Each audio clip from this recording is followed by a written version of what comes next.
नमस्कार, जय हिंद, जय भारत। मैं प्रदीप और आप देख रहे हैं बेहतर संवाद। थनोद गांव तो आप सभी थनोद गांव के बारे में जानते हो कि थनोद गांव से जो है अलग अलग प्रदेशों में जो है यहाँ की प्रतिमाएं, यहाँ के जो मूर्तिकार भाई हैं खूबसूरत प्रतिमाएं बनाते हैं। और जो प्रतिमाएं जो है दुर्ग, रायपुर या उड़ीसा, एमपी सहित अलग अलग क्षेत्रों में जाती है और वहाँ पर जो है चाहे गणेश पक्ष हो या नवरात्र पक्ष हो, वहाँ पर जो है पूजा पाठ की जाती है। इस वक्त हम थनोद गांव में मौजूद हैं और हमारे साथ जो है राधे श्याम चक्रधारी जी हैं। 22 सितंबर से जो है नवरात्र शुरू होगा और नवरात्र शुरू होने से पहले जो है प्रतिमाएं, माता की प्रतिमाएं जो है आखिरी रूप इनके द्वारा दिया जा रहा है। लगभग प्रतिमाएं पूर्णता की ओर है और अलग अलग जगहों से इनको ऑर्डर मिला है। तकरीबन 40 से 50 ऑर्डर मिला है। इन्हीं से जानेंगे।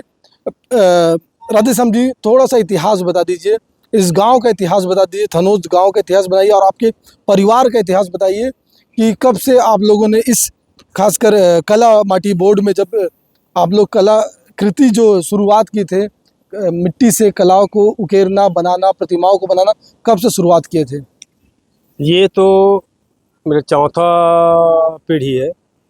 मेरे दादाजी बनाते थे, फिर चाचा जी बनाते थे, है ना, बाबूजी बनाते थे, मैं बना रहा हूँ, है ना, मेरा लड़का बना रहा है ना। तो ये ऐसा है कि हमारे परिवार के अंदर में ऐसा नहीं है कि कोई मूर्ति बनाने का काम नहीं किया है। मेरा लड़का पढ़ा लिखा ग्रेजुएट है, बाकी वो पढ़ा लिखा ग्रेजुएट होने के कारण वो एक रास्ता अलग से चुना कि वो मैं मिट्टी का बनाता हूँ, फाइबर का बना रहा था, तो मेटल का बनाना शुरू कर दिए। तो मेरा दादाजी है, दादाजी से शुरुआत हुआ है और हमारे पूर्वजों का हमारे गांव में शीतला है, तो मेरा दादाजी ने भी मूर्ति बना के वहाँ रखा है, मेरा चाचा जी ने भी वहाँ मूर्ति बना के रखा है और मैं भी मूर्ति बना के रखा हूँ। मेरा लड़के का भी मतलब मूर्ति, उनके हाथ का मूर्ति रख दिए गए है। तो शीतला में हम लोग मूर्ति रख कर मतलब ऐसा है कि हमारे शीतला माता से आशीर्वाद लेकर, ग्रामीण देवता से आशीर्वाद लेकर हम अपने ग्रामीण की मिट्टी को मतलब बनाकर हम पूरे भारत में प्रचलित कर रहे हैं, पूजा पाठ करवा रहे हैं इस मूर्ति का। और दूसरी बात यह है कि हम लोग जो है बहुत गरीब परिवार से है। हम लोग के पास कोई पहले कोई खेत था ना, खाने के लिए मतलब चावल था, न रहने के लिए घर था, लेकिन सब माता रानी के कृपा से एक ऐसा हुआ, हम लोग उसका सेवा करते गए। आज हम 100 आदमी को डेली खाना खिला सकते हैं और मतलब अच्छे से मतलब पालन पोषण कर सकते हैं, दूसरे को पढ़ा सकते हैं, दूसरे को लिखा सकते हैं। हम खुद पढ़ नहीं पाए ज़्यादा, है ना, हम खुद पढ़ नहीं पाए, लेकिन हम इच्छा रखते हैं अगर कोई दूसरे का बच्चा नहीं पढ़ाई कर रहा है तो हम उनका सपोर्ट और सहयोग करने में हमेशा मतलब खड़े रहते हैं। और मैं इसी बात को लेकर मैं अपने 6 बच्चे हैं मेरा, उस 6 बच्चे को बहुत अच्छे तरीक़े से पढ़ाया हूँ। और मैं एक अपनी छोटी लड़की जो पूनम चक्रधारी को तो हमारा मतलब खैरागढ़ इंदिरा विश्वविद्यालय में मतलब वहाँ पढ़ा रहा हूँ। अभी उनका मास्टर का चल रहा है डिग्री।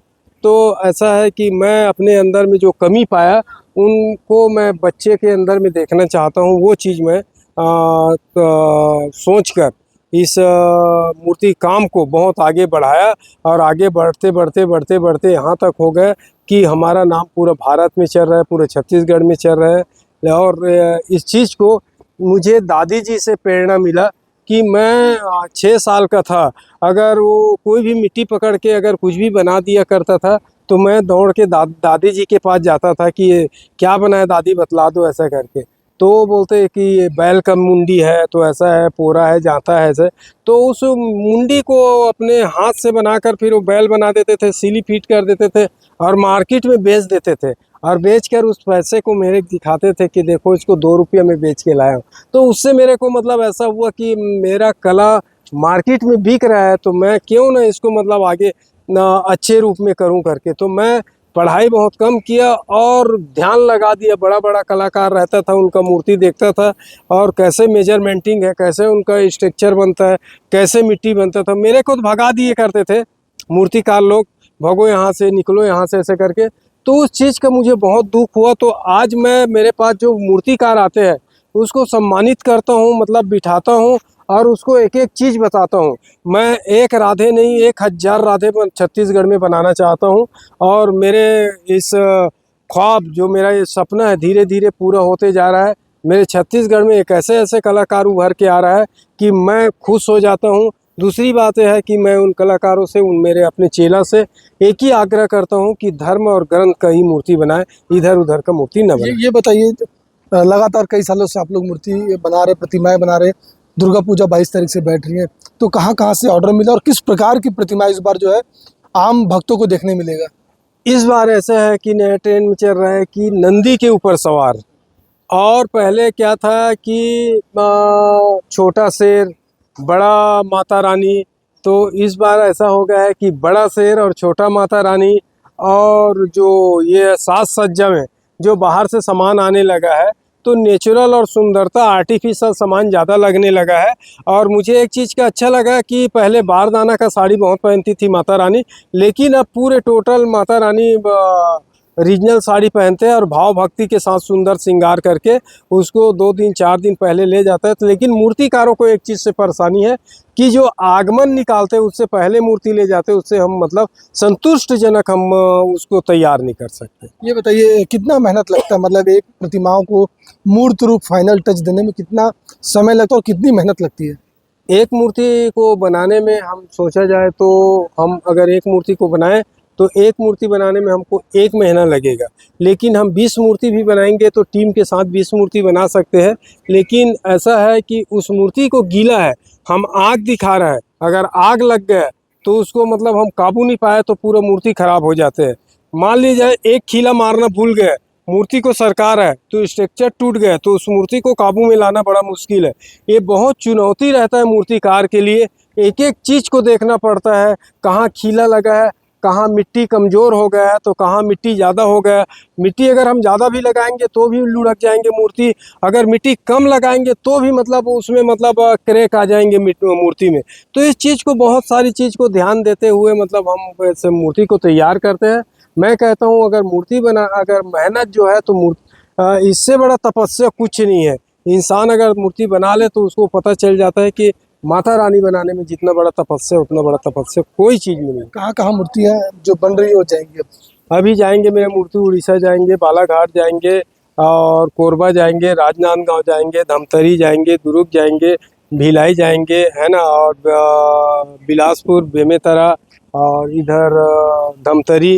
ऐसा हमारे छत्तीसगढ़ में ऐसा कोई बड़ा शहर नहीं है। हम बीकापुर भी जाएंगे, तो ऐसा कोई कोंडागांव, मतलब ऐसा कोई शहर नहीं है, बड़ा शहर, जहाँ मेरा मूर्ति नहीं जाता हूँ।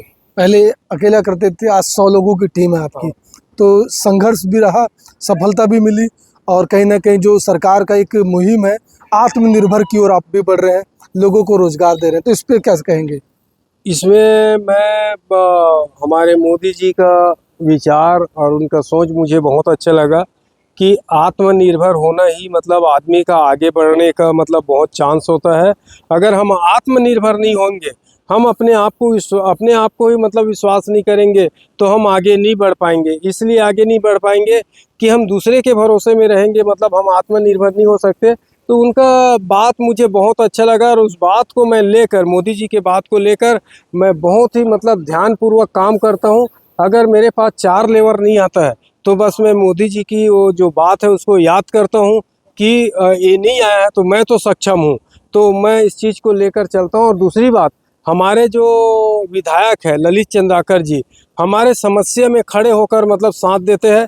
कोई भी प्रकार का परेशानी आते हैं उसमें मतलब हमें साथ देते हैं। अगर भारतमाला में हमको परेशानी आया तो खुद स्वयं तपते घाम में ललित चंद्राकर जी ने आया और उस रोड को तोड़वा कर हमारे मूर्ति निकालने के काबिल बनाया। मैं उसको बहुत बहुत धन्यवाद, साधुवाद मतलब भैया को मतलब प्रणाम करता हूँ। ऐसे विधायक हमारे छत्तीसगढ़ दुर्ग ग्रामीण के लिए सदा मतलब आवश्यकता है, जरूरी है। तो बेशक राधेश्याम चक्रधारी को आपने सुना किस प्रकार से सालों से इनका परिवार जो है, कई सालों से ये चौथी पीढ़ी है जिनका परिवार जो है थनोद के गांव में जो है प्रतिमाएं बनाने का कार्य कर रहा है। गणेश पक्ष में प्रतिमा इन्होंने बनाया और काफ़ी खूबसूरत और आकर्षण प्रतिमाएं इन्होंने बनाया था। और उसके बाद जो है 22 सितंबर से, आने वाले 22 सितंबर से नवरात्र शुरू हो रहा है, जिसको लेकर के लगातार जो है प्रतिमा बनाने का दौर जो है जारी है, या युग है अंतिम चरणों में है। अलग अलग स्थानों से ऑर्डर मिला। तकरीबन 40 से 50 जो बड़ी बड़ी प्रतिमा है इस थनोद गांव से राधे श्याम जी के निवास से जो है अलग अलग क्षेत्रों में जाएगी और नवरात्र के पहले दिन जो है माता विराजमान होगी। बेहतर खबरों के लिए बने रहे बेहतर संवाद के साथ।